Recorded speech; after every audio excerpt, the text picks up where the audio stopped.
viewers, welcome back. This is Ranjita from Opila, which is a Bangalore based company. And in the previous video, we understood what is IoT, right?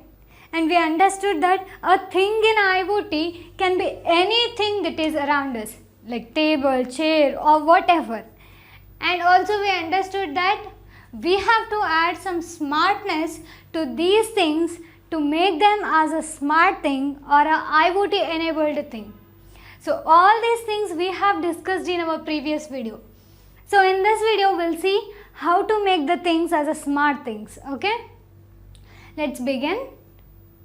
Now we understood that we have to add the smartness to the things to make it as a smart thing, right?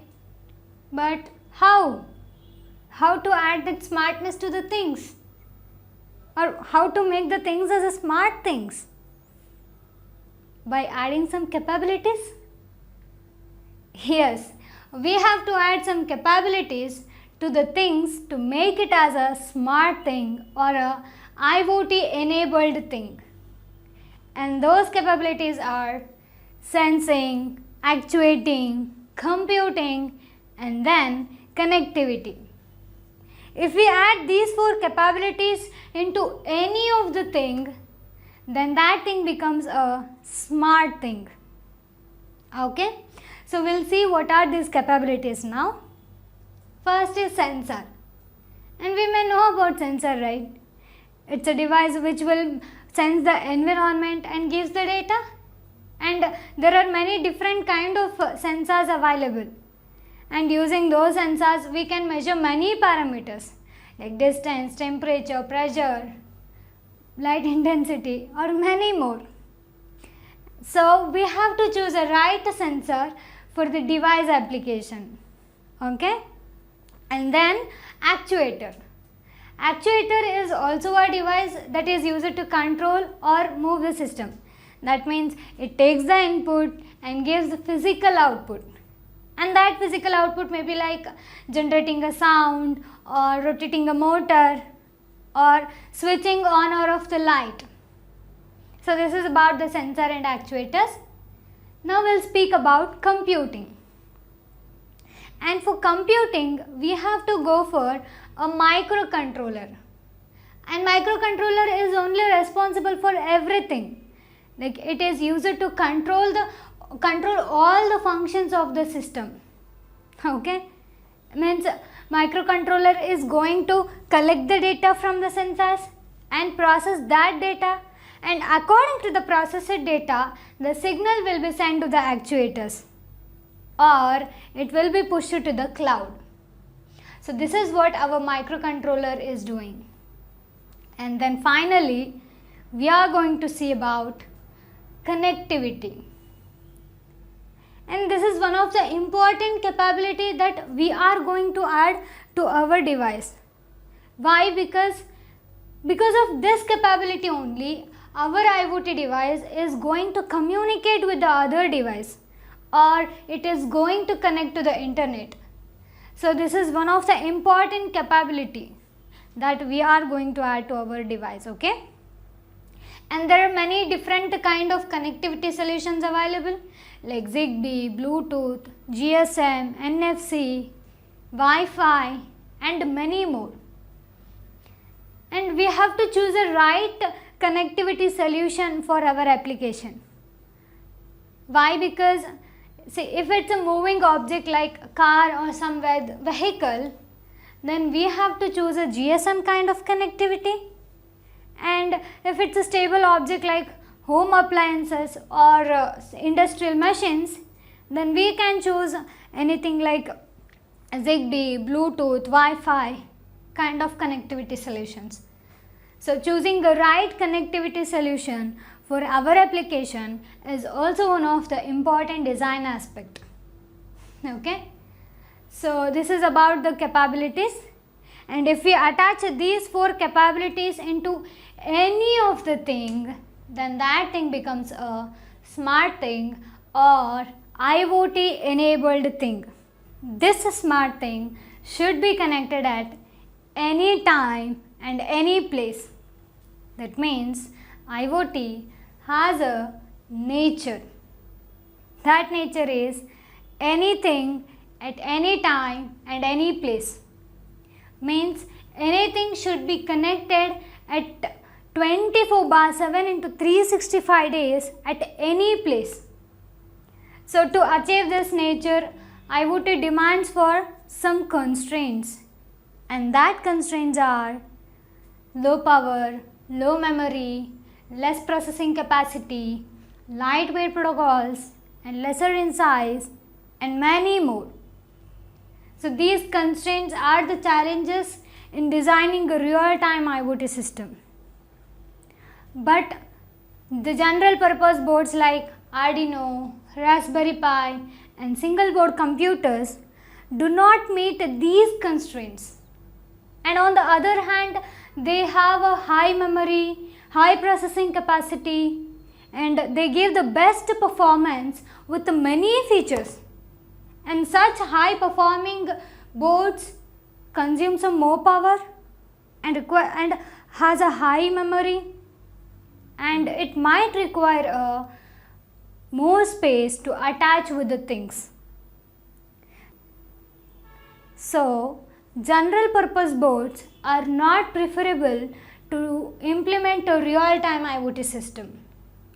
Okay, we understood that general purpose boards are not preferable to implement the real-time IoT system. But what to use? What is the solution for this then? The solution is the constrained IoT device. And that constrained IoT device is having these all capabilities and meet all these constraints. And that constrained IoT device is called sensor node or a mote. And if we attach this mote to any of the thing, then that thing becomes a smart thing. And this is how we convert anything into a smart thing or IoT enabled thing. Okay? And so till now we understood how to make the things as a smart thing and how to connect the things to the internet, right? So now we'll try to understand how the things communicate in the network. Okay? See, communication over any network, in general if you see, it is all based on OSI reference model or TCP IP reference model. And now we are going to focus only on TCP IP reference model. Why? Because our IoT stack is built based on the TCP IP reference model. Okay? So now let's see the IoT stack. And for better understanding, we will see this IoT stack along with the internet stack. And we may know that in TCP IP there are 4 layers. Those are physical, network, transport, and then application layer. From this only we will understand how the things communicate in the network. Okay? So let's begin now. And first is the physical layer. This physical layer is responsible for transmitting the data over the physical media. That means if you see our laptop, we have Ethernet and Wi-Fi, right? So those are the physical medias. And here in IoT stack, we have the connectivity solutions like Bluetooth, Zigbee and Wi-Fi. And if you see, these are all wireless. For IoT, most preferably we would like to go for wireless, right? And if we speak about these, in Bluetooth we have the advanced version, that is BLE, Bluetooth Low Energy. And this BLE consumes less power, which is more suitable for IoT. And then we have Wi-Fi and Zigbee. And this Zigbee provides little more longer distance communication compared to BLE. So these are all the physical medias which are used to transfer the data over the network. Okay? So this is about the physical layer. And next is the network layer. Network layer uses IP addresses to transmit the data packets from source to destination. So here we have the protocols, those are IPv4 and IPv6. And currently IPv4 is predominantly used, and this IPv4 is a 32-bit addressing protocol which can assign addresses up to 2 to the power of 32 devices. That means approximately 4.2 billions of devices. But in our IoT, we have discussed that anything can be connected to internet, right? That means every device requires a unique IP address to be identified in the network. So what if there is a need for trillions and trillions of devices or things? Can this IPv4 meet the addressing needs of trillions and trillions of devices? Impossible, right? Therefore, we need to go for a higher addressing protocol. And IPv6 can meet such addressing needs because it's a 128-bit addressing protocol. It means IPv6 can assign addresses up to 2 to the power of 128 devices. That means approximately 340 trillion and trillions of devices. Thus, using IPv6, each and everything of this world can be uniquely addressed. Okay? So now we got the solution for addressing, right? But there is a mismatch here, and that is data packet size. That means IPv6 data packet size is of 1280 bytes, whereas the data packet size of our connectivity solutions like Zigbee, Bluetooth and Wi-Fi are less. For example, if we take a Zigbee, the data packet size of Zigbee is 127 bytes. That means Zigbee can transfer only 127 bytes of data at a time. So, we cannot transmit 1280 bytes of data into Zigbee. So, here we need a mechanism to compress this higher byte of data. Means we need to compress this higher byte of data into smaller packets to transmit over Zigbee. And to do this compression, we have a protocol 6LoWPAN, that is IPv6 over low power wireless personal area networks. And this 6LoWPAN is responsible for packet compression, fragmentation and other optimization mechanisms so that IPv6 packets can be efficiently transmitted. Okay? So this is about the network layer. And now transport layer.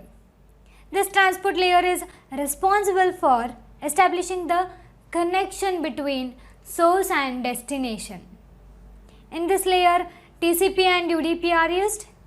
TCP is a connection oriented protocol, whereas UDP is a connectionless protocol.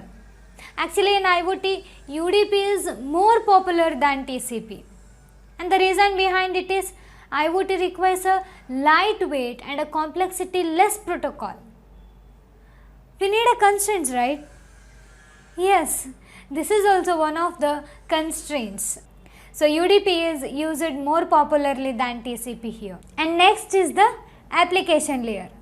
And before going to application layer, let's see about communication models which are used to communicate with the internet. Okay? And those communication models are request response communication model and publish subscribe communication model. Okay? So first we'll see about request response communication model. And think that we are searching something in website. So here we are the clients and website will be the server. Client and server. client is requesting and server is responding to that request. And if you see here, client is requesting and waiting for the response. And here, this side, server is waiting for this client request. So if you see here, both client and server are waiting. So because of this kind of reasons, request response communication model is a heavyweight and a complex protocol. And now we'll see publish subscribe communication model. Okay. And here we have publisher and subscriber. So what subscriber will do?